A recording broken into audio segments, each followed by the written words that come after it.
día de hoy tenemos el gran gusto, el honor y el privilegio de tener al hermano Alejandro. Él es mexicano de Monterrey, que está actualmente en Belén. Ahorita él nos va a decir tantito, un poco más de lo que hace, dónde está rápidamente, antes de empezar con el tema. Considerar que para él allá son las 4 o 3 de la mañana, es decir, para él ya es miércoles, entonces pobre, se está haciendo un gran esfuerzo por conectarse. No necesito decir que pongamos atención porque van a ver que lo que él nos explique pues va a ser muy interesante y de manera muy amena, más o menos 35, 40 minutos. El día de hoy, para quien guste, yo les propongo que alarguemos un poquito más, no sé, unos 5, 10, máximo 15 minutos, aprovechando que el hermano está conectado, para al final probablemente va a haber preguntas, dudas o comentarios, que pueda haber unos minutitos al final para eso. Entonces que sepan que el primero va a compartir y ya al final si tenemos alguna duda, pues irla anotando para hacérsela. Entonces, adelante Alejandro, muchísimas gracias por estar aquí, te escuchamos. Pues muchas gracias Andrés por la invitación y muchas gracias a todos por la oportunidad de compartir con ustedes. Entonces, pues, marhaba, ahlan wa sahlan Najamia. Ya sé que marhaba ya se lo saben, entonces ya no hace falta traducirlo. Entonces, como dice Andrés, voy a compartir de manera muy sencilla algunos aspectos que se me ocurrieron a partir de lo que me propuso Andrés, de la vida aquí en el Oriente Medio. Entonces vamos con eso. ¿Pueden ver mi pantalla? Sí. Okay. Sí, la vemos. Muy bien. Entonces le puse como título el Medio Oriente, tierra de contrastes. Me parece que esa es una de las características que con mucha claridad podríamos ver en toda esta extensión de tierra que hemos dado a denominar como el Medio Oriente. Primero que nada, pues aclarando términos, habría que decir ¿qué es el cercano Oriente, el Medio Oriente, el lejano Oriente? Muchas veces son términos que no son del todo claros. Quizás el más claro sería el lejano Oriente, que sabemos que nos referimos a China, Japón, es decir, a la parte de Asia más extrema hacia el este. Sin embargo, lo de Medio Oriente y cercano Oriente u Oriente Próximo actualmente se utilizan como sinónimos. No siempre fue así. Son términos que ya se usaban un poquito desde tiempos del Imperio Romano, pero que se hicieron mucho más comunes hacia el siglo XVIII. Y en el siglo XVIII, ustedes saben que todavía estaba vigente el Imperio Otomano, que era el imperio que tenía como capital la actual Estambul, en Turquía. Entonces, le llamaban Medio Oriente al Imperio Otomano, a Turquía, Tierra Santa y digamos estas partes antes de llegar a la península arábiga. Tenemos ahí el mapa, ¿no? Entonces donde dice Arabia Saudita, Irán, a eso ya le llamaban Medio Oriente. Hay personas que prefieren llamar Medio Oriente a toda la región de predominio de la lengua árabe, entonces eso ya incluye, no incluye Irán, porque Irán no habla árabe, habla persa, habla farsi, pero sí incluiría Afganistán, entonces se convierte en algo un poquito distinto. Sin embargo, los términos de Oriente Próximo, Oriente Medio, no son en realidad actualmente términos que se acepten en el mundo de lo académico, pero sí que se usan en la vida cotidiana. Más en lo académico, la gente le ha dado por llamar a esta región MENA, por decir Middle East, North Africa. Entonces, bueno, lo de Middle East sigue estando ahí, pero lo que quieren decir es esta zona de cultura árabe, aunque la lengua no necesariamente sea árabe en todas partes. En Turquía hablan turco, en Irán hablan farsi, los demás, la mayoría sí hablan árabe, más algunas otras lenguas locales, pero así es como se ha dado a denominar ahora a quien escribe más seriamente sobre esta región del mundo, generalmente le llaman MENA. Prácticamente hoy tendríamos que definir esta región más que por otra cosa, por la predominancia cultural del Islam. También es una predominancia religiosa, efectivamente, pero aún en los países en los que el Islam en esta zona no es la primera fuerza religiosa o la primera religión presente, sí es una muy clara presencia en todo lo que es la vida cotidiana, los parámetros de la gente, la manera de pensar y hasta las leyes. Entonces, es esto lo que define, digamos, esta zona del mundo. Aunque hay otros países, por supuesto, que también son musulmanes y que no están en esta zona, ¿no? De hecho, el país con más presencia musulmana en el mundo es Indonesia. ¿Sí? Está de plano en otra región. Pero esta es la región, digamos, históricamente originaria del Islam, y la que por más tiempo ha sido de presencia islámica y por lo tanto en donde el Islam ha ido permeando más hacia la cultura.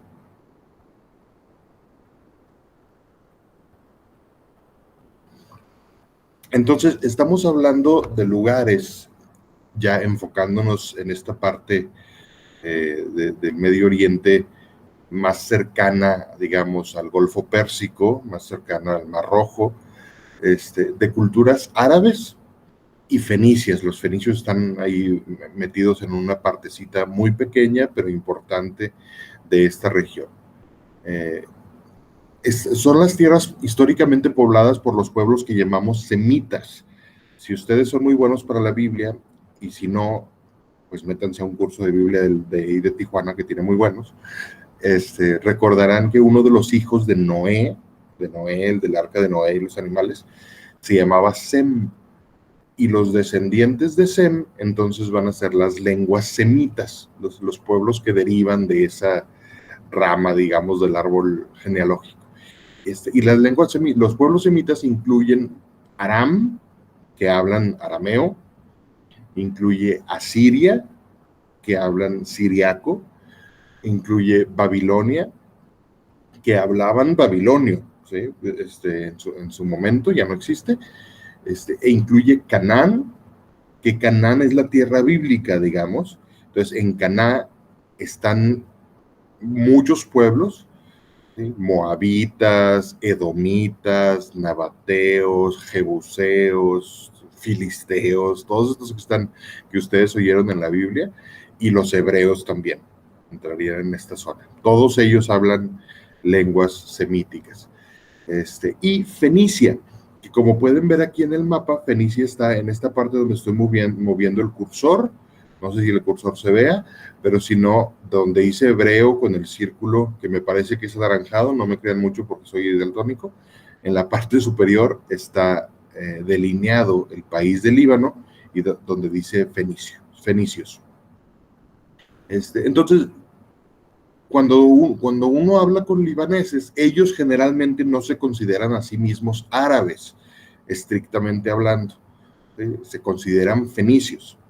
Sin embargo, su lengua es el árabe y su cultura está fuertemente permeada por las culturas semíticas, por el ambiente cultural semítico. Entonces, por lo tanto, entran también en esta región que hemos agrupado de esta manera. Entonces, aquí en el mapa tienen, pues, digamos, la región central del Próximo Oriente, y tienen enlistadas todas las lenguas semíticas, los idiomas semíticos. Los que tienen el círculo más grande son los que tienen más personas que lo hablan, y los que tienen círculos ya con una X quiere decir que ese idioma desapareció. Son idiomas antiguos que ya nadie habla el día de hoy. ¿Sí? Entonces, de las lenguas semíticas que todavía están en uso, pues ciertamente la más importante va a ser el árabe, seguida por el amárico en Etiopía, el arameo y el hebreo. Y después hay otras lenguas pequeñas que todavía se usan, al menos solo para la liturgia. Por ejemplo, en Etiopía, los ortodoxos etíopes tienen toda su misa y su liturgia en un idioma que se llama Giz, que ya no se considera una lengua viva porque nadie lo usa como idioma de calle, pero hay gente que lo habla, mucha gente que lo habla o que lo entiende, al menos lo básico, para misa, para contestar la misa, para entender los ritos de la misa ortodoxa etíope.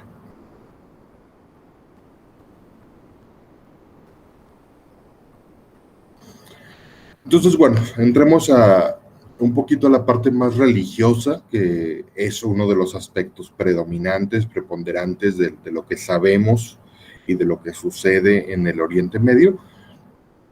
Judíos, cristianos y musulmanes son hoy las tres denominaciones religiosas monoteístas más importantes del mundo. No han sido las únicas religiones monoteístas, pero ciertamente las más fuertes y las más influyentes. El cristianismo y el islam, por mucho, son además las más numerosas. El judaísmo no, porque es una religión muy pequeña, como es una religión de tribu, es una religión en la que naces como parte de ese pueblo, convertirte al judaísmo es, por un lado, complicado y por otro lado, no terminas siendo judío al 100%, digamos, termina siendo un prosélito. Es una religión muy pequeña. En todo el mundo hay unos 14 millones de judíos, de los cuales 7 viven aquí y 6 viven en Estados Unidos.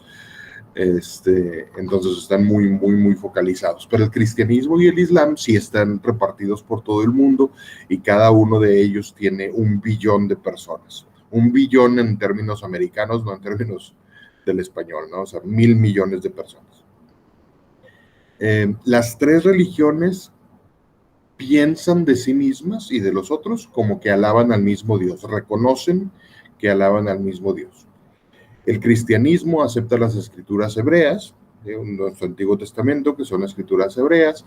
El islam acepta las escrituras hebreas y las escrituras cristianas en principio, aunque hay muchos imanes musulmanes actualmente que dicen que lo que nosotros tenemos como evangelio y lo que los judíos tienen como Antiguo Testamento ya no son traducciones válidas, ya no son las traducciones adecuadas.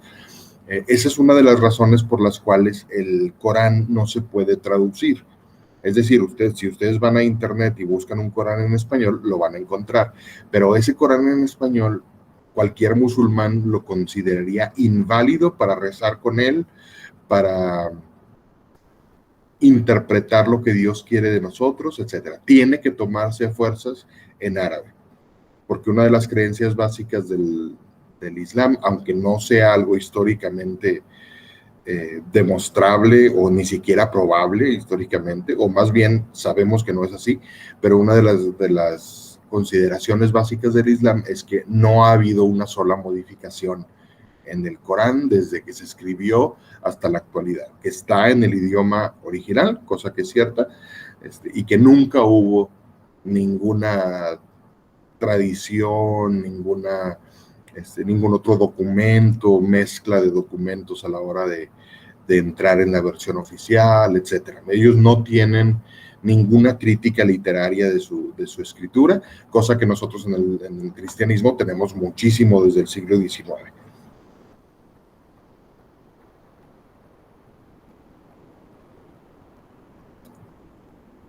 En las definiciones típicas, si ustedes buscaran qué significa musulmán en internet o en alguna otra fuente, para encontrar normalmente qué significa sometido u obediente, refiriéndose a quien obedece a Dios y somete su vida a esa obediencia.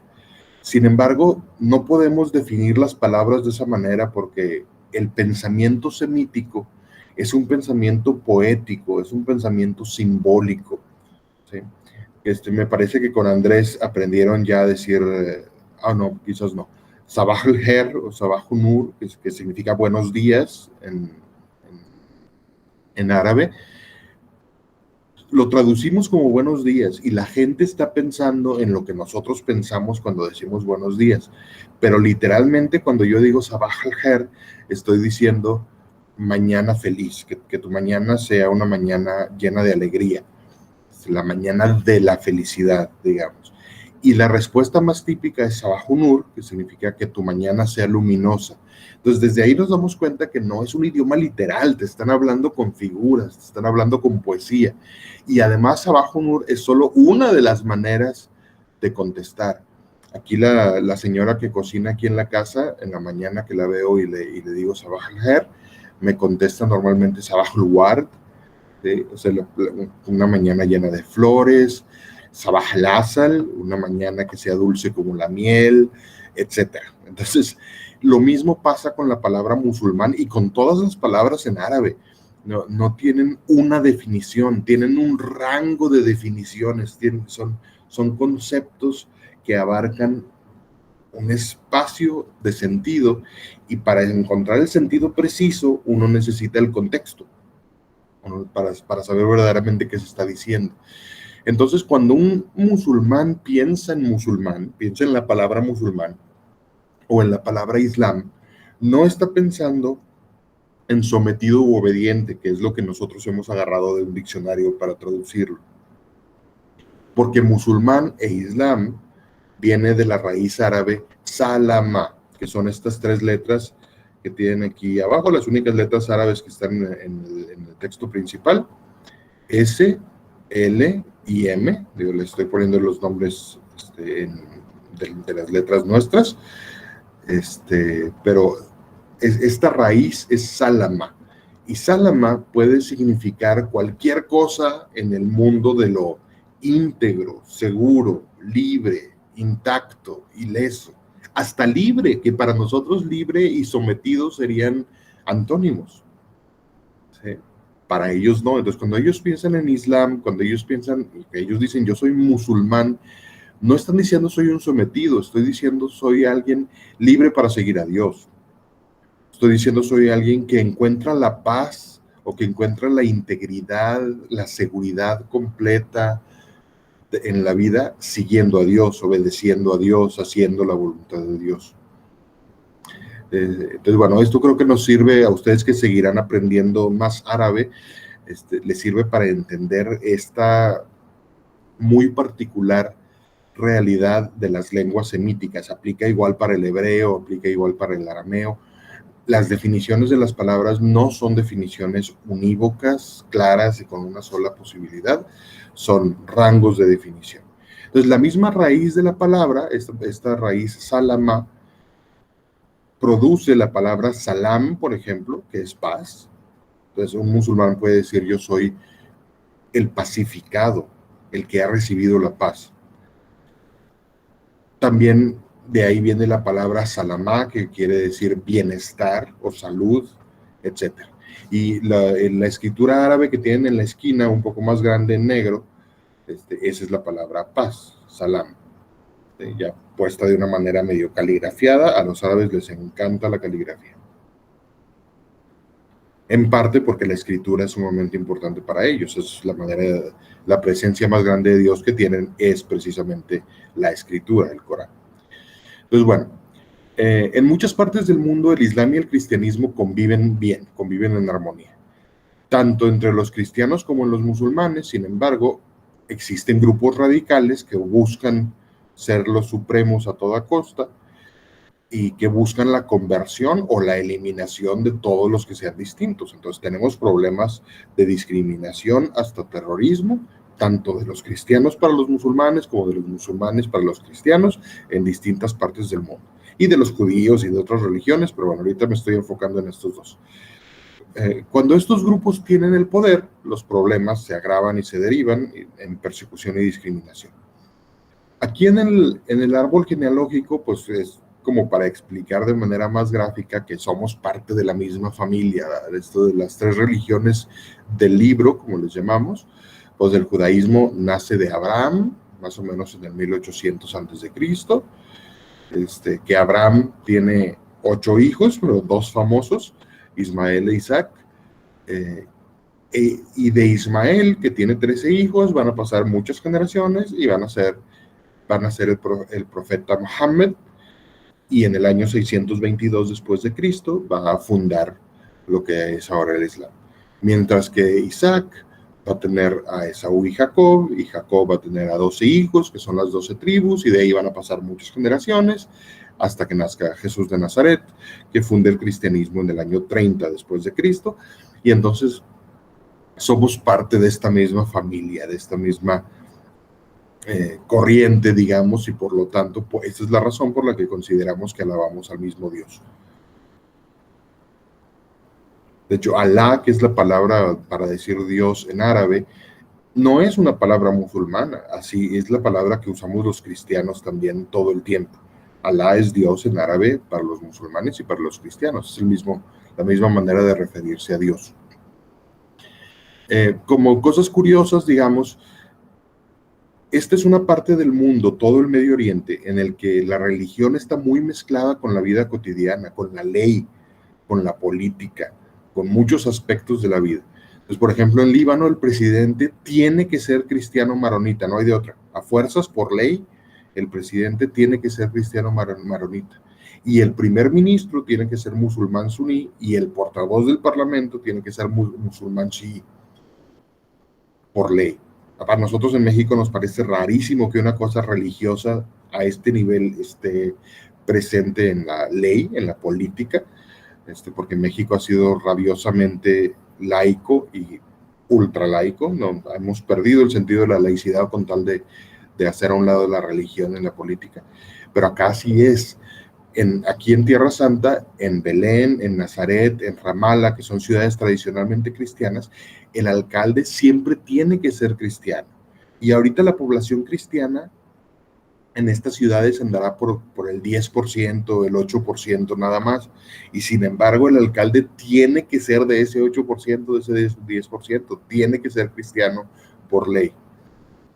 También sucedió, por ejemplo, durante el Imperio Otomano, que había un impuesto especial simplemente por ser cristiano en todas las tierras del imperio. Entonces, mucha gente salió, cristianos se fueron de aquí para no pagar ese impuesto. Y muchos empezaron a fingir que eran musulmanes para no pagar ese impuesto. Y a la hora de fingir que eres musulmán durante años y años y años y años, pues muchas veces la familia termina convirtiéndose en musulmana. Porque los hijos no sabían que era juego, pues no sabían que era fingimiento. Les transmites a los hijos el fingimiento más o menos, y a los nietos menos, y a los bisnietos menos, y con el tiempo, familias que fueron cristianas terminan siendo musulmanas. Esto es una de las razones muy claras por las que los cristianos de aquí se sienten sumamente orgullosos de seguir aquí, especialmente en los lugares del Medio Oriente en los que los cristianos han sido más perseguidos y han enfrentado más problemas. Pues las familias cristianas de siempre, algunas que son pues, las familias cristianas desde tiempos de Jesús quizás, se sienten sumamente orgullosas de seguir en esta tierra y de haber pasado históricamente todos estos obstáculos para seguir profesando su fe, para seguir siendo fieles a su fe.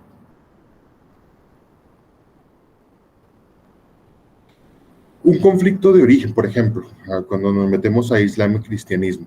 ¿Quién iba a ser sacrificado en el monte Moria?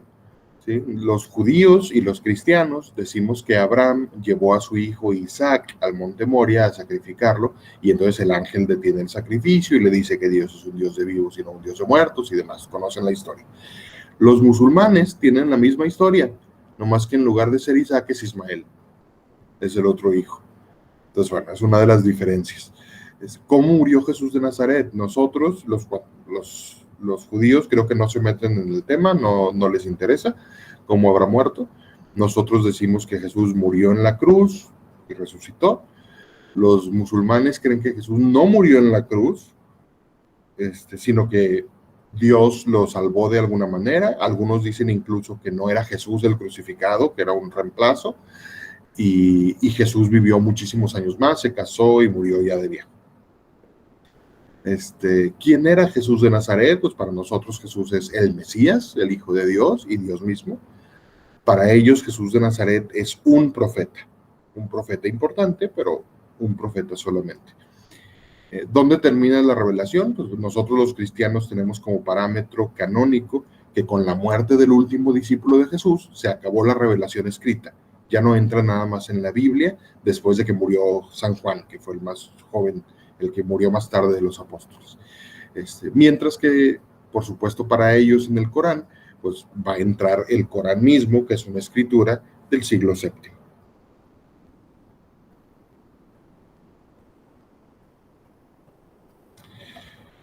Cabe mencionar rapidito las cruzadas. que es algo que todavía aquí tiene mucha influencia. Vemos castillos, vemos ruinas, pero vemos también en el pensamiento de la gente el impacto. Fueron una serie de guerras iniciadas, apoyadas, incluso dirigidas por la Iglesia Católica Romana entre 1095 y 1291. Hay otras guerras que después se llamaron también cruzadas en otros lugares del mundo, pero yo estoy hablando de las típicas más conocidas como cruzadas. La primera fue popular, se levantó la gente sola y los apoyó el Papa. Las otras fueron más animadas, digamos, por predicadores. Y la primera recuperó Jerusalén en 1099, pero todas las demás, que son 15, van a ser fracasos. En realidad, la única verdaderamente exitosa fue la primera. El objetivo de las cruzadas era retomar Jerusalén y sus alrededores de las manos musulmanas para que los cristianos pudieran visitar los lugares santos.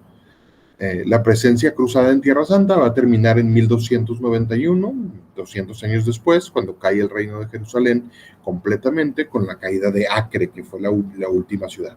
Acre es una ciudad que está en la esquinita norte de Israel actualmente, casi en la frontera con Líbano. Y bueno, hay conflictos actuales. Hoy reconocemos que los peores países en discriminación contra los cristianos son Corea del Norte, donde el Islam no tiene nada que ver, es otro asunto, pero Afganistán, Somalia, Libia, Pakistán, Eritrea, Yemen, Irán, Nigeria, sí tienen mucho que ver con el Islam, y la India no, asunto distinto.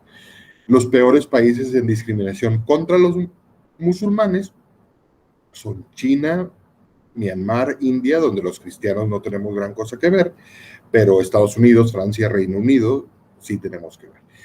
Aquí estoy hablando de discriminación en todos los sentidos, no solo discriminación violenta.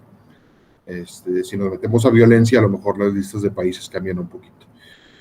El conflicto palestino-israelí, que bueno, ustedes seguramente han escuchado muchas cosas en las noticias, la mitad de las cuales han de ser mentira, pero bueno, este conflicto ha provocado la caída de la presencia cristiana en Tierra Santa muchísimo. Como les decía, aquí en Tierra Santa, los cristianos hoy, todos los cristianos juntos, católicos más ortodoxos, más protestantes, todo mundo junto, somos el 1.5% de la población.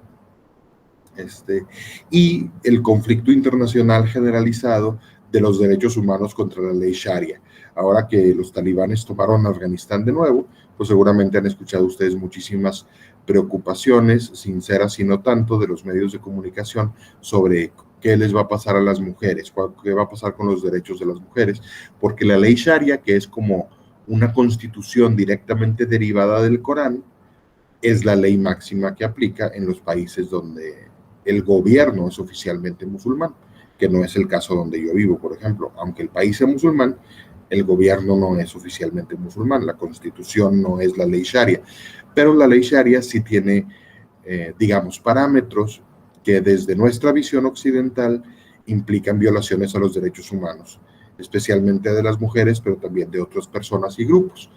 Habría que ver cuáles de esas son violaciones contra los derechos desde el punto de vista de la gente que los vive, que esa es otra situación, ¿no? Tenemos nosotros la maña, sobre todo los estadounidenses, pero los occidentales en general, de juzgar al mundo con nuestros parámetros sin meternos a ver cómo piensan ellos.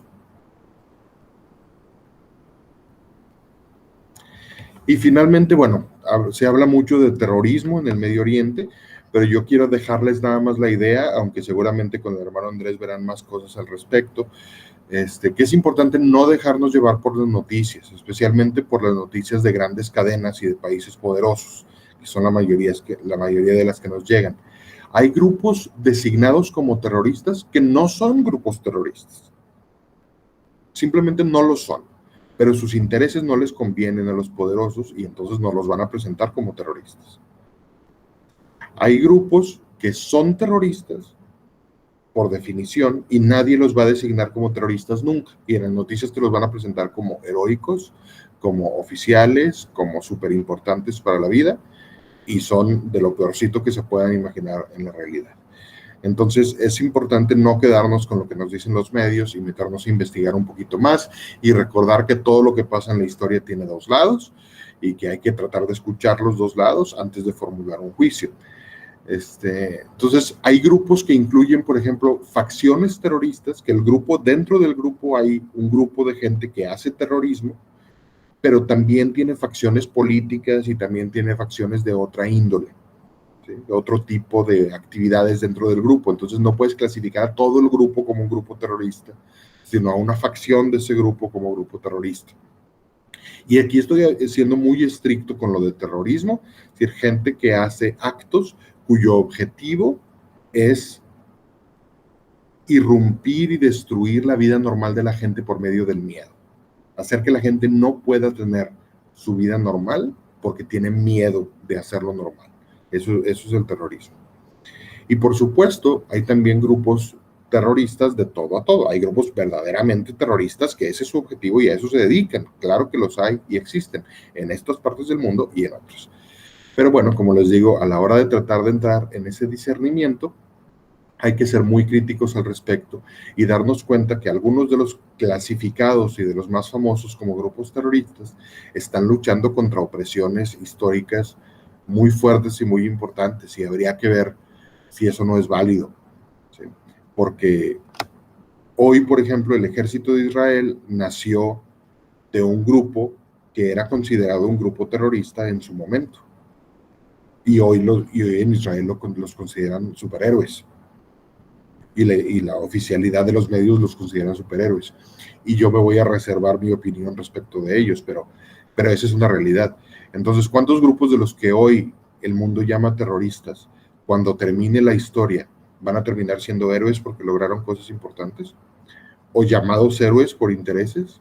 O, no lo sabemos. Pues nomás aguas con las noticias y aguas con los juicios. Pues básicamente esto es lo que se me ocurría a mí presentarles de manera rápida sobre el Medio Oriente, y quisiera terminar, digamos, mi parte de exposición antes de entrar a preguntas o cualquier otra cosa con el Padre Nuestro en árabe. Me imagino que no saben leer árabe todavía. Bueno, perdón, me falta esta última diapositiva. Cosas típicamente árabes o típicamente medio orientales. Un tremendo sentido de hospitalidad. Aquí todo mundo quiere invitarte a su casa, todo mundo quiere recibirte. Vas caminando y en una tienda en la que no vas a comprar nada, en la que ni siquiera vas a entrar a ver las cosas, te van a ofrecer café. Vas caminando por la calle y la gente no quiere un café, pásale, siéntese, tomes un café. La profunda religiosidad que tiene que ver con todo y que está en el vocabulario. La palabra Dios en el árabe está en 1000 palabras. Sentido de la familia y de fiesta, muy parecido a los mexicanos en eso.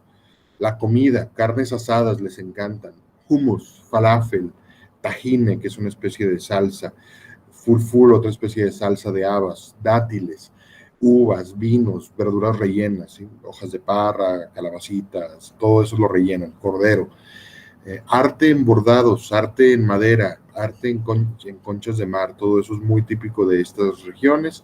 Y las culturas del pastoreo, las culturas beduinas, las culturas de los nómadas, porque hay grupos beduinos nómadas todavía, pero también porque mucha gente viene de antepasados beduinos y nómadas y tiene elementos culturales de esa zona. Entonces, bueno, como les decía, quiero terminar con esto, que es el Padre Nuestro, en una lengua pues mucho más parecida a la que hablaba Jesús, al arameo, de lo que sería el español. Y aunque no lo puedan ustedes leer en el árabe o en la transliteración porque no lo conocen, bueno, pues escuchémoslo como una manera de hacer oración con toda esta realidad, de pedirle a Dios por el Medio Oriente y por la gente que vive aquí, y de unirnos, de cerrar, digamos, esto que hemos hablado, para que no se quede nomás en la cabeza, sino bajarlo al alma y al corazón. Entonces, voy a tratar de cantar, son las 4 de la mañana, no esperen una maravillosa interpretación, pero voy a tratar de cantar el Padre Nuestro como se canta aquí en las misas generalmente. El hermano Andrés quizás no conoce el tonito de la canción, pero conoce la oración, entonces a lo mejor me puede apoyar un poquito y ustedes pueden ir siguiendo el texto. Dice lo mismo que ustedes están acostumbrados a que diga el Padre Nuestro. Entonces, bueno, en el nombre del Padre, del Hijo y del Espíritu Santo. Amén. Avanaladifi samawat liyatakavasismukam liyati malakutukam litakon masyiatukam kama fi samai kadhalika lala atina khubsana kafafa yaumina waghfir lana khatayana kama nahnu naghfir limana sailaina wala tudkhilna fi tasharrih lakin najina minasyarrih.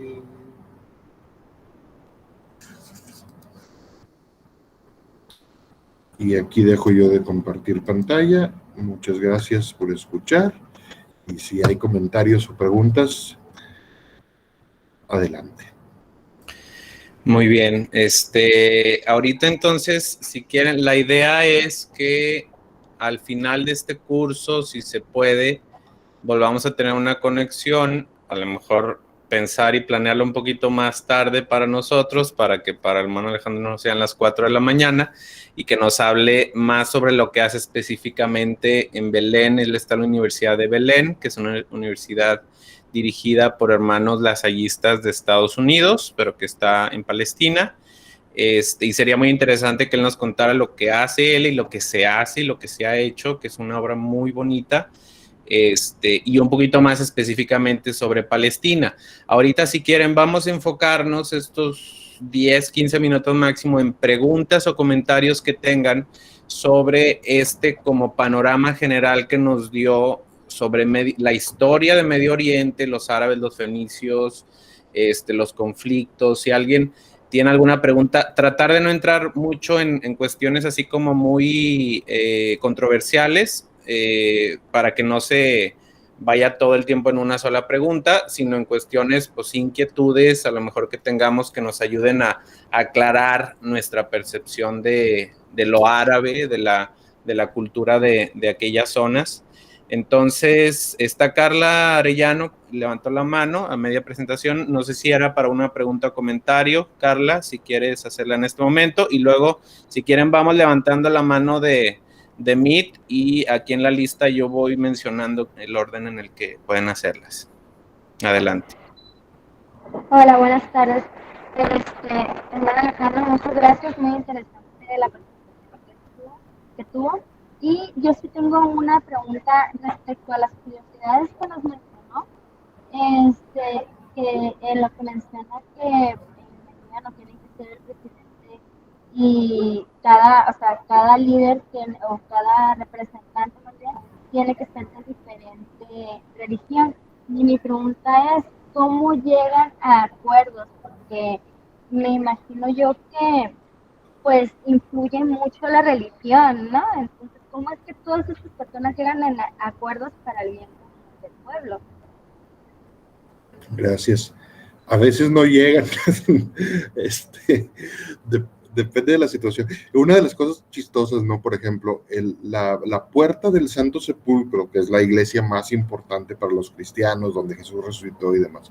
La llave de la puerta del Santo Sepulcro la tiene una familia musulmana desde hace cientos de años, que nos hace el servicio de tener la llave, porque los cristianos no pudimos ponernos de acuerdo entre los cristianos de quién iba a tenerla o de cómo nos tocaba.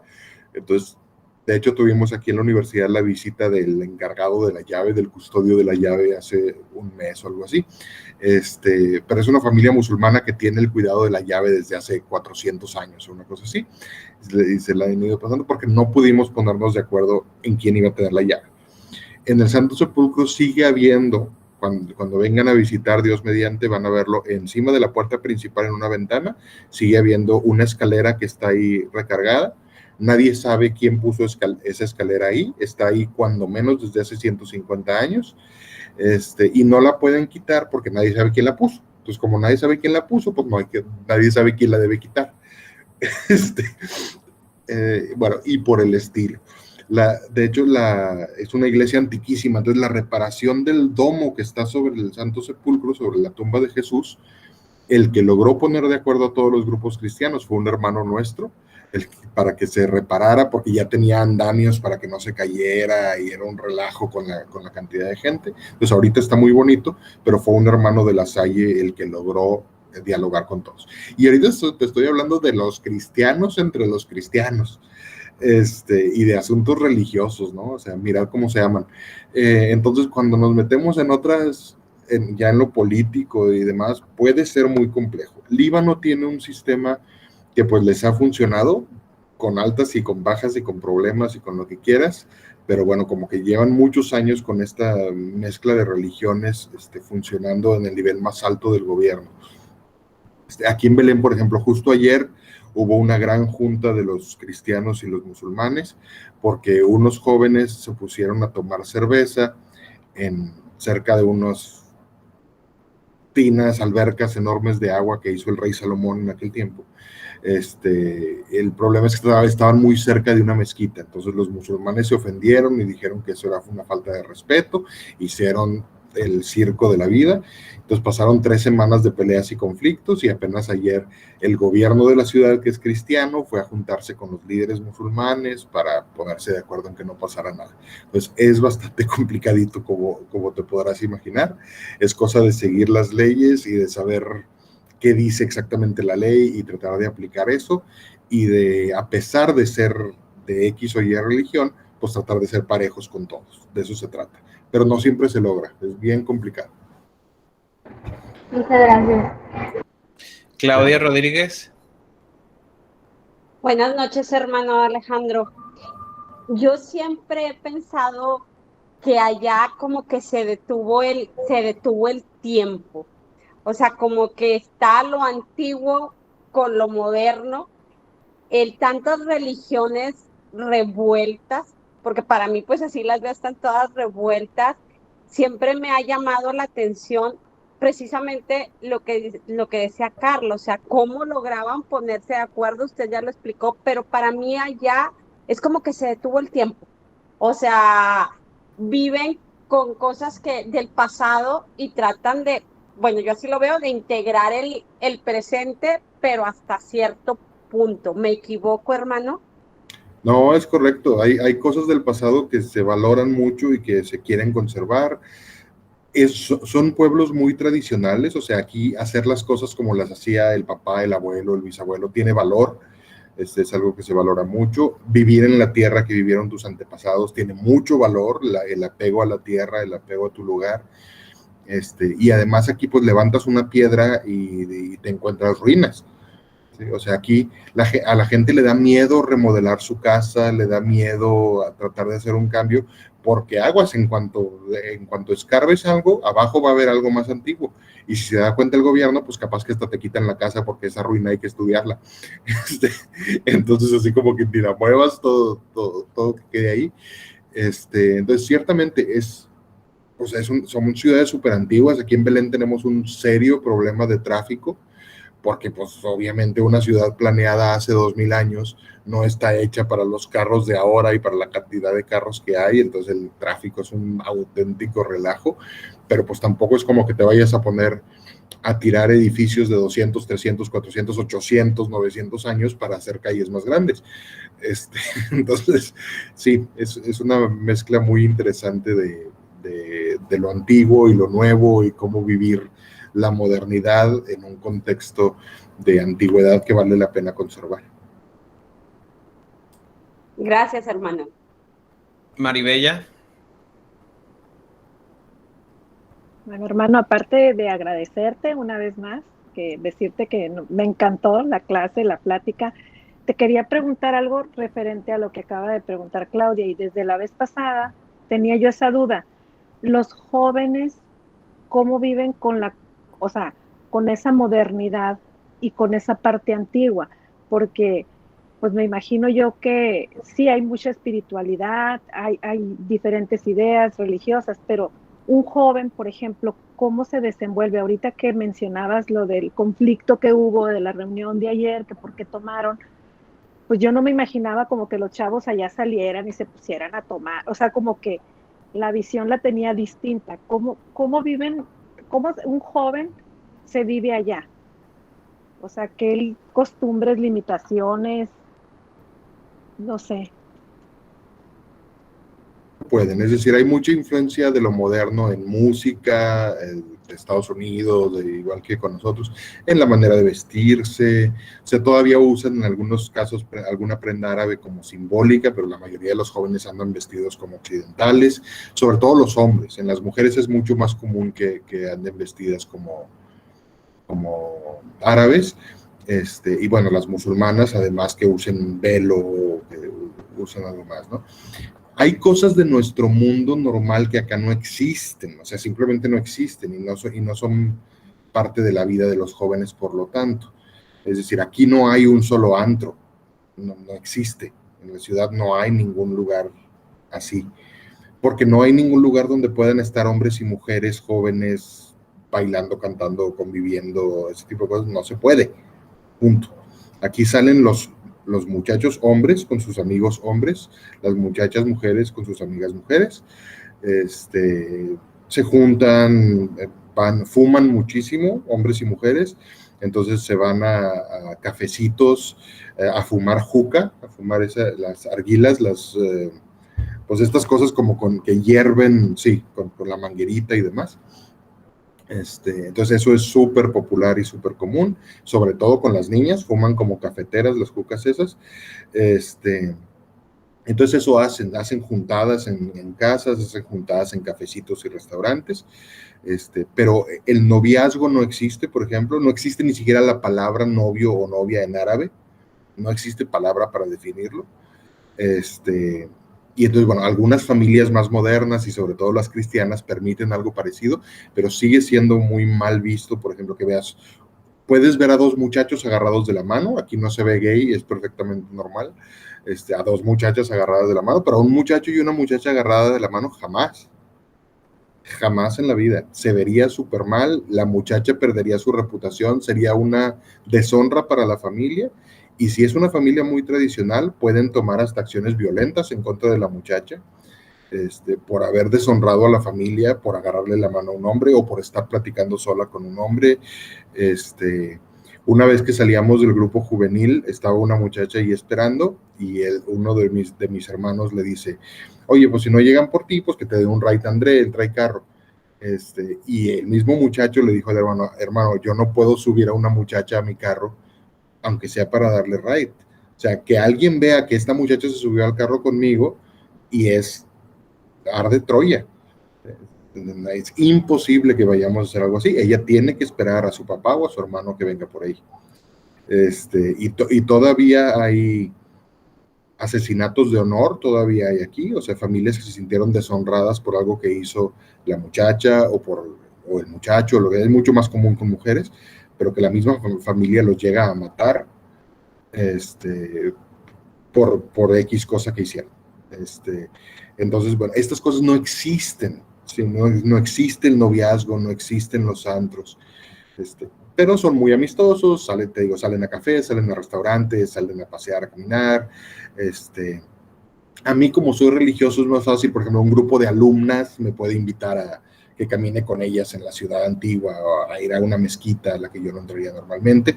Pues yo puedo ir con hábito normalmente, con un grupo de alumnas y no va a pasar absolutamente nada. Como que la diferencia de edad y el hecho de que yo sea religioso, pues establece esa distancia. Pero no existiría entre los jóvenes. Entonces, bueno, pues hay cosas muy parecidas a lo nuestro, pero pues también hay cosas muy distintas. Sí, como muy radicales, ¿verdad? Y qué impresionante creer que en el 2021 estén los jóvenes viviendo, como dices tú, lo del noviazgo, por ejemplo, algo tan normal. Y como dices tú, el ver a dos jóvenes tomados de la mano, te vienes acá a Occidente y es completamente distinto. Ya ves ahorita, pues, qué tan fuerte está todo esto. Pero, sí, pues, no, aquí los hombres se saludan de beso y se dan la mano y no pasa nada, pero porque aquí la homosexualidad no existe oficialmente. También alguien que fuera homosexual sería una deshonra para la familia, entonces no hay una homosexualidad, no hay una vida de homosexualidad pública en ningún caso, y entonces para nadie se le ocurre pensar que dos hombres que se den un beso de saludo o que se agarren la mano o que se abracen van a ser gays. No, a nadie le pasa siquiera por la mente. No es algo que esté en el imaginario, digamos, del imaginario social. Wow. No, muchas gracias, hermano. Un gusto saludarte. Gracias, igualmente. ¿Alguien más quisiera hacer una última pregunta? María Dolores. Buenas tardes. Agradecerle al hermano Alejandro por haberlos compartido. Y tengo una gran duda en cuanto al turismo. De repente he llegado a escuchar que venden un paquete maravilloso para ir a Jerusalén, para ir a Belén y tocar en donde puso la mano Jesucristo cuando iba camino a la crucifixión. Todas esas cosas en realidad sí existen, sí están ahí, sí puedo ir como turista y vivir esa experiencia tan maravillosa que sería para mí como cristiana, ir y estar en ese lugar, o nos venden nada más acá en Occidente esa idea. No, sí, hay muchísimo turismo aquí en Israel, Palestina, pues es la principal actividad económica, y están los lugares santos, definitivamente están. Hay lugares santos que son mucho más históricos que otros. Hay lugares santos donde sabemos que X cosa pasó en ese lugar. Por ejemplo, está el Litóstrotos, que era parte del pretorio donde fue juzgado Jesús. Y tenemos el piso original. Y en ese piso original hay, por ejemplo, grabado en el mármol, algo que usaban los soldados para entretenerse cuando no tenían nada que hacer, como si fuera un gato o algo para jugar. Entonces, bueno, ahí sabemos que ese lugar era parte de la explanada en donde fue juzgado Jesús. Es absolutamente histórico. Hay otros lugares que no tienen en realidad un motivo histórico para saber que ahí fue, que es más bien la tradición.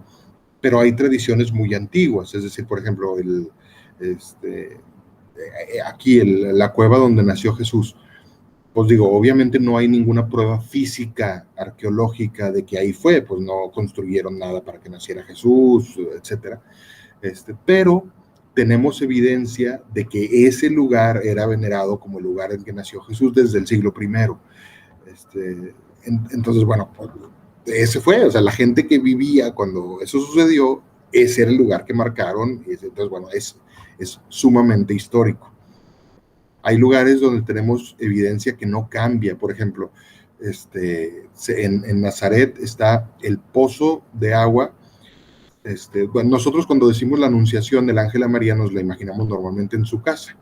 Los ortodoxos dicen que no fue en la casa, dicen que fue en el pozo, que ella iba por agua al pozo y ahí se encuentra el ángel.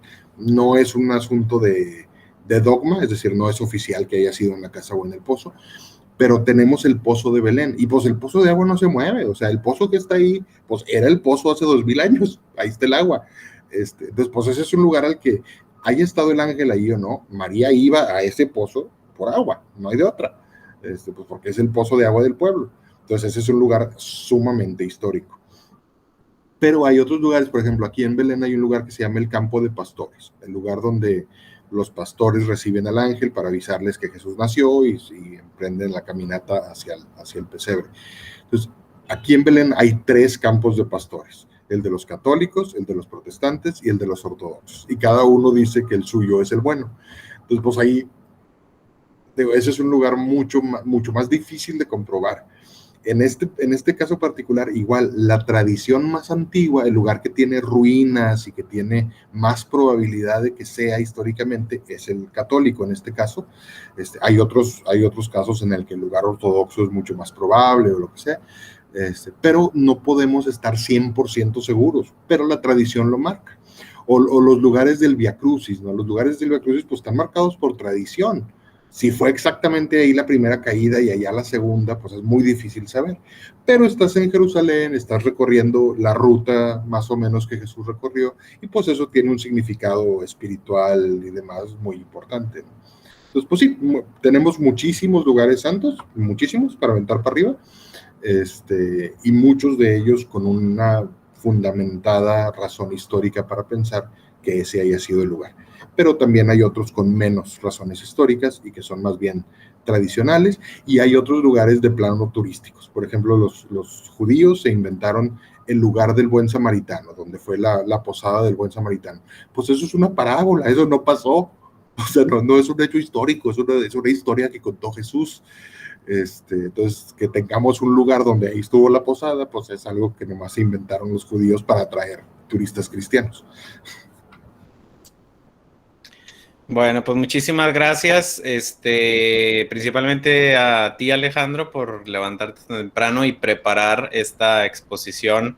Digo, yo en lo personal, y creo que todas podríamos estar 2 horas preguntando y obteniendo información y experiencias, anécdotas muy interesantes. Entonces vamos a conservar lo que hoy escuchamos, y como decía Alejandro, que no se quede en información, lo que escuchamos, pues tratarlo de bajar al corazón, pedir por esta zona, esta región que sigue sufriendo tanto de guerras y discusiones que parece que no terminan, y que eso pues nos ayude también a involucrarnos de manera global en lo que sucede y valorar lo que tenemos aquí, ¿no? Entonces, muchas gracias, hermano Alejandro, que Dios te bendiga, y seguiremos ahí en contacto, y cuenta con nuestras oraciones. Gracias por la invitación, gracias a todos por la atención y la escucha. Ahí les dejo las palabritas en árabe, es el salam, que es paz, el salama, que es como salud y bienestar. Cuando alguien está enfermo en el hospital, le dices salamatek, sí, o sea, que te mejores, que te pongas bien, viene de donde mismo. Y bueno, pues oyeron en el Padre Nuestro, el Habana también, Padre Nuestro, Abba, Padre, que seguramente se lo recordarán del Evangelio. Entonces ahí tienen palabritas en árabe para recordar. Muchas gracias, y bueno, pues no sabía que Andrés me pensaba invitar otra vez para lo de la universidad, pero ya nos veremos en el futuro. Sí, por ahí de noviembre. Muchas gracias, hermano. Gracias. Buenas noches a todas y buen día para ti, Alejandro. Buen miércoles. Un fuerte abrazo. Oraciones. Cuídate mucho.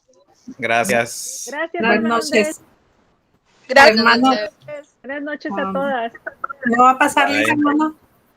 Ya pasé lista. Aquí tengo yo una aplicación que toma lista de todos los que se conectaron. No se preocupen. Ok, gracias. A ustedes, gracias.